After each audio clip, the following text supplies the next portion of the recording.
I just want to give you a huge shout out.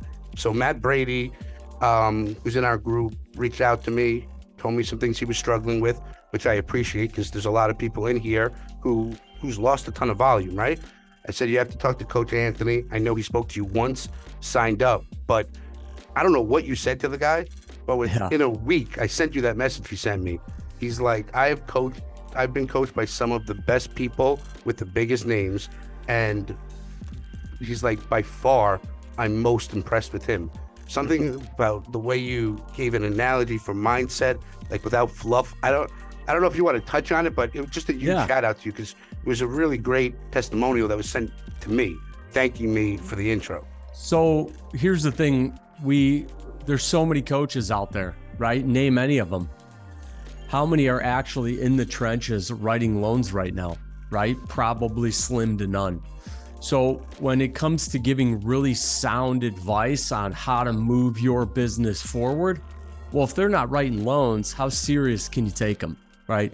So what Matt and I work on is we work on mindset, and a lot of coaches teach mindset.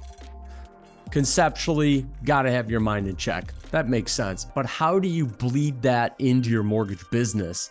How do you make it organic? How do you make it stick? How do you make it grow? How do you make it create value? So that's what we've been working on. And that's just the first week of what I do in coaching. Then we get into branding. Then we build out your business models. Then we put in a lot of CEO type structure, KPI measures, which are key performance indicators. So you know where the market's going before the market gets there.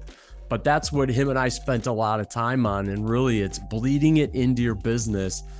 And I found it really frustrating in my career. Whenever I hired a coach, I felt like I was educating that coach and I wasn't getting what I needed to infuse it into my business because they weren't in the trenches writing and originating the way that I am. So I think that's the difference. Give me just a quick idea. If somebody actually executes the things that you're giving them, what does their business look like after 12 months? What kind of volume are they doing from something? Most LOs go after realtors, right? A great question, man. Everybody's volume fluctuates differently throughout the nation, right? So what we do in the business is we dissect and create one business goal for our students, which is 108 closings as a minimum per year. And then we break that down into 7 different segments. So if you think I got to do 108 loans and you're primarily focused on getting that business from real estate agents, it seems sort of like a long or a far reach. But when we dissect that down, we only focus on getting 24 units from real estate agents. The rest is from financial advisors, passing curtain clients, your sphere, events, nonprofits, and we go really wide in regard to where we get those deals. So then once you've got structure in your business and you hit 108 units, we try to double that, triple it, and 4X that year over year over year. Well, I mean, based off what you're saying too, so if they go a different route than going for realtor business, right? And they go these different segments, they're actually in a great opportunity then to start introducing their realtors to these financial advisors, like just making it even more efficient, taking them to the non-profit events and the other things, right? Because now it's an opportunity for them to bring their realtors in and be like, I'm going to give you something. We teach our students how to make your own mini collab groups, right? So it's a combination of, 2 real estate agents, 2 financial advisors, maybe an HR director at a company with 1,000 employees, maybe somebody from your sphere.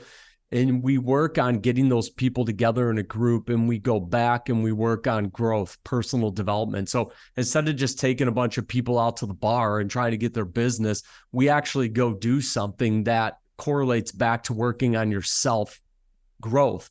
So like if you're trying to get healthy, but you're already a fit guy, maybe you're working on your diet, right? So let's get a group of people together and go do something like maybe a cooking class that has to do with changing your diet and really getting on a better plan. So when you're hanging out with these people and you're building these mini collab groups, you're actually doing something that changes your life. You're not just pissing your time away at the bar or out for lunch or out for coffee, or really doing a lunch and learn with 12 or 100 real estate agents, because the primary people that show up to those are the ones that aren't really doing production. We're busy doing stuff like this, right? So how do we get these people into different environments and then go do something that has impact on their lives? Yeah, I'd love to know how we can help as the group of us to bring more of those people in, right? So to help the LOs get to financial advisors quicker, we can leverage our network to bring more of those people in here. Would that make sense? Yeah, there's really, everybody overthinks it, man. There's a lot of real secret sauce mechanisms that you can go out and find these relationships. But the thought process that you have to have when you're cultivating relationships, just with anyone, Mario, is like, how can I help that person make more money? Yeah. Right. The mindset we always have is, how can I service that client's business with my products? That's self-serving. Mm-hmm. If I can change your bottom line, if I can drastically impact your bottom line as a financial advisor or real estate agent with the tools and techniques that I'm doing differently than all the other loan officers out there, and I can prove that model to you and make you more money, you're going to want to work with me. It's a much different approach to relationship building. So like, as an example with financial advisors, for the loan officers that are here listening today, how do you create or leverage products that you have access to keep more assets under management with your financial advisors? I'll give you two examples. One is reverse mortgages. We all have access to HECM mortgages.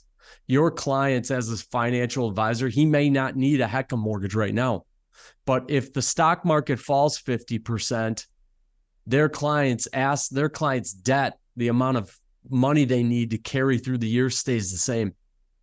So if their asset is $1 million and they need 100,000 a year, that's 10%. If their asset goes down to 500,000, they still need 100,000 to live. That's now 20%. So if you have a reverse mortgage sitting on the sideline, that client can cut their asset draw to 50,000, and then they can borrow the other 50 from their home. So that's a conversation to get in with a financial advisor. One last piece I'll give you, and then we can move on. I can financially engineer a mortgage with 5% down in discount points to pay less interest over 30 years versus 20% down at a fair market rate. So if you only need to put 5% down and you can pay less interest over 30 years, why the hell would you ever put 20% down when your house is worth the exact same when you go to sell it? Now, that's a value add for financial advisors, loan officers, and real estate agents, because when your clients put too much money into their real estate, if the values drop, we can't control it. The equity in their home isn't insured like other investment opportunities are. And if we lock our clients' capital in the equity of their homes, they cannot sell and move on with their lives. I learned that in 2008. The people that didn't put too much money into their homes, when the market turned, those were the people that bought homes the quickest and made the most money.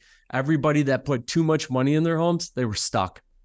Yeah. I mean, listen, I didn't even mean to call you up, put you on the spot like this. Okay. I really just wanted to give you a shout out and ask about the lead magnet, but it just made me realize that there's a lot of people in this group that need to learn how to lead with a value add, right? Okay. These are interesting conversations to have with their realtor, and ones that they should find valuable, especially from their LOs, right? So Absolutely. We'll talk offline and Always here. and get how to expose you to more people in this group and have these conversations. Thank you, though.